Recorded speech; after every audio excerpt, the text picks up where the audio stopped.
So in this video, we're going to be looking at the decay of subatomic particles and also relativistic momentum. So hopefully you watched the video about muon decay. So some subatomic particles exist in the lab for very short periods of time before decaying. These particles are also detected as part of cosmic ray showers in the atmosphere, traveling at very, very high speeds, so relativistic speeds, close to the speed of light.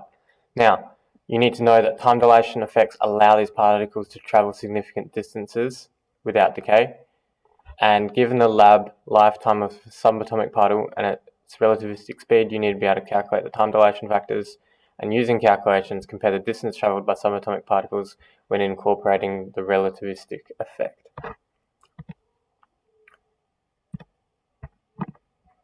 So hopefully you watched this video on muon decay.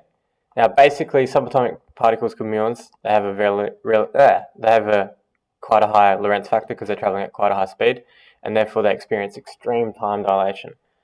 So, in the lab, muons have been measured to have about 2.2 microseconds. So micro, it's on your formula sheet, that's times 10 to the minus 6.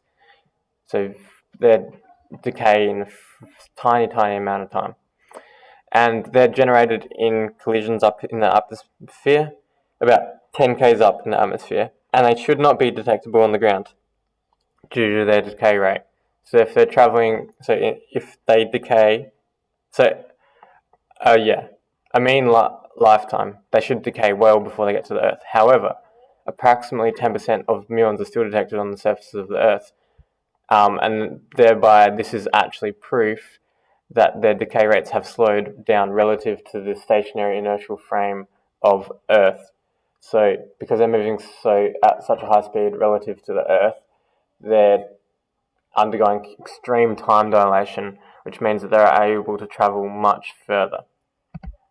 So muons are unstable particles that undergo radioactive decay. The half-life of a muon at rest is 2.2 microseconds. Muons produced in cosmic events in the Earth's atmosphere result in speeds of muons at approximately 98% the speed of light, or 0.98 c. Find the half-life of a muon in the reference frame of the Earth. So, based on the Earth, we're going to see it slow down significantly. So, in order to find the half-life, we're first going to have to find the Lorentz factor. So we know the Lorentz factor is equal to 1 over the square root of 1 take v squared over c squared. And in this case, it's 98% square. This 98% speed of light, so it's going to be 1 over 1 take 0.98 c squared over c squared. So that'll become 1 over the square root of 1 take 0.98 squared, because the c's will cancel. And if we type that into our calculator, what are we going to get?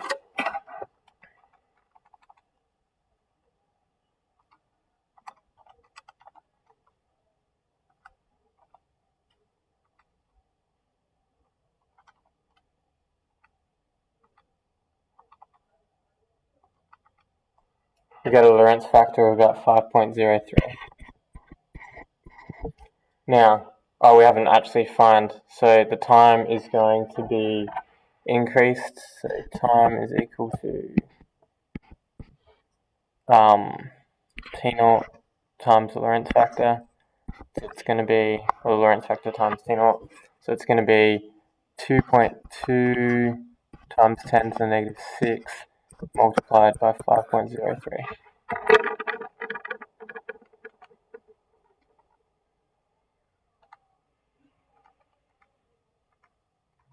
So I get about 1.11 times 10 to the minus 5 seconds. Now, hence, calculate the distance travelled before decaying in the reference frame of the Earth. So as we know speed is distance over time. So distance is going to be speed times time. So we know that it's travelling at 98% the speed of light, so 0.98 times by the speed of light, which is 3 times 10 to the 8, multiplied by 1.11 times 10 to the minus 5.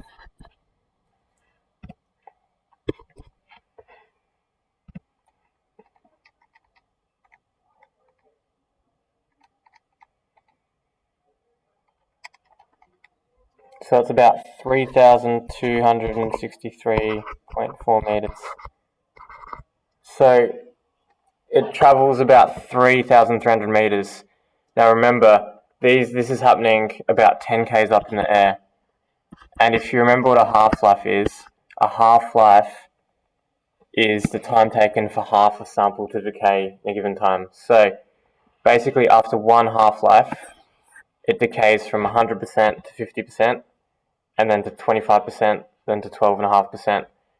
And it will have undergone just over 3 half-lives when it gets down to the Earth. So it'll get down to 12.5, but it's just a little bit more than 3 half-lives, so it's about 10%. So that's really what's happening. That's how we're detecting it. Because literally, because they're traveling so fast, time is being dilated relative to the stationary observer on Earth. And that's how we can detect these subatomic particles traveling at relativistic speeds, even though they have very, very short half-lives. Now, we also need to look at relativistic momentum.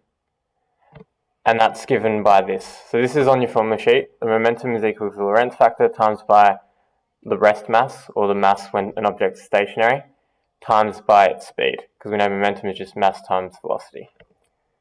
So yeah, m0 is the mass of the object in the frame of reference where the object is stationary, v is the speed of the object. You need to be able to solve problems involving this, and you need to be able to explain why masses moving at relativistic speeds are unable to reach the speed of light, which we'll cover. So, relativistic mass. Mass, just like time and length, is affected by relativistic motion. As the speed of an object increases, so too does its mass. So to increase an object's speed, work needs to be done. So energy needs to be applied. So Einstein believed that mass and energy were interchangeable, and later on we'll look at E equals mc squared. So the gain in energy at very high speeds is due to a gain in mass. Now, as I said, rest mass defined as the mass of an object when an object is at rest relative to the observer, and mass in a moving reference frame is increased according to the Lorentz factor multiplied by that rest mass. So this is the mass in a moving reference frame. So the faster you're going, the more mass you have. Now, if you're not doing methods, you don't know what a limit is, but just consider as we increase, so this is the formula for the Lorentz factor. As we increase the speed, the relative velocity, we increase that closer and closer to c. Well, it's going to be c squared over c squared, which is 1. 1 take 1 is 0. Square root of 0 is just 0.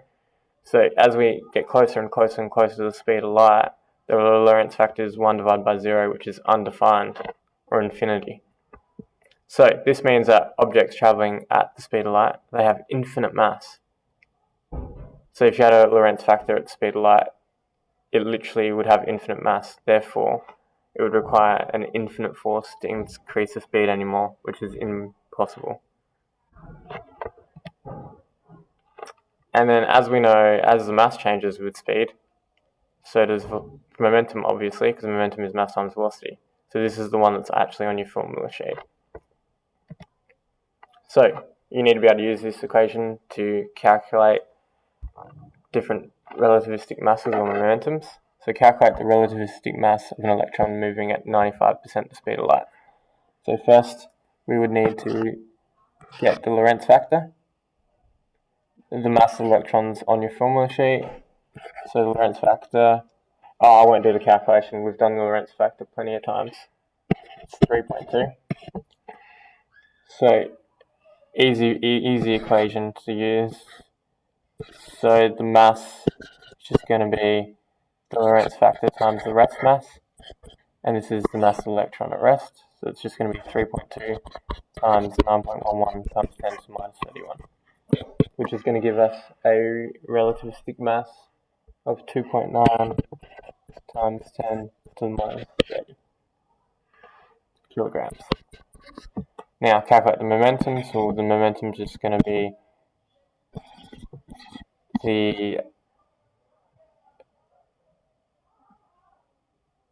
relativistic mass times by velocity now.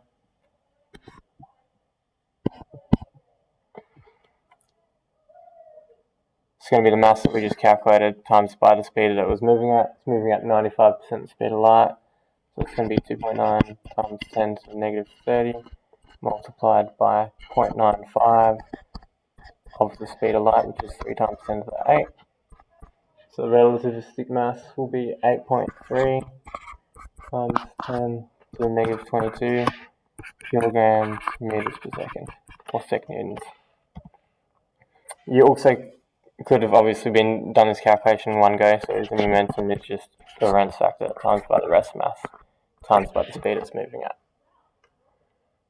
Now, an object with a mass of 3.5 kilos is accelerated to a velocity of 2 times 10 to the 8 meters per second, so quite fast. Determine the momentum of the object when the effects of relativity are taken into account. So obviously first we need to find the Lorentz factor. So it's going to be 1 over, again, I'm going to skip it. The Lorentz factor comes out to being 1.3. And then very easily we can use this equation, which is on your formula sheet. The momentum is just going to be the Lorentz factor times by the rest mass times by the speed. So it's going to be 1.3 times by 3.5 times by 2 times 10 to the 8 meters per second, which is 9.1 times 10 to the 8 kilograms meters per second, or sec-newtons.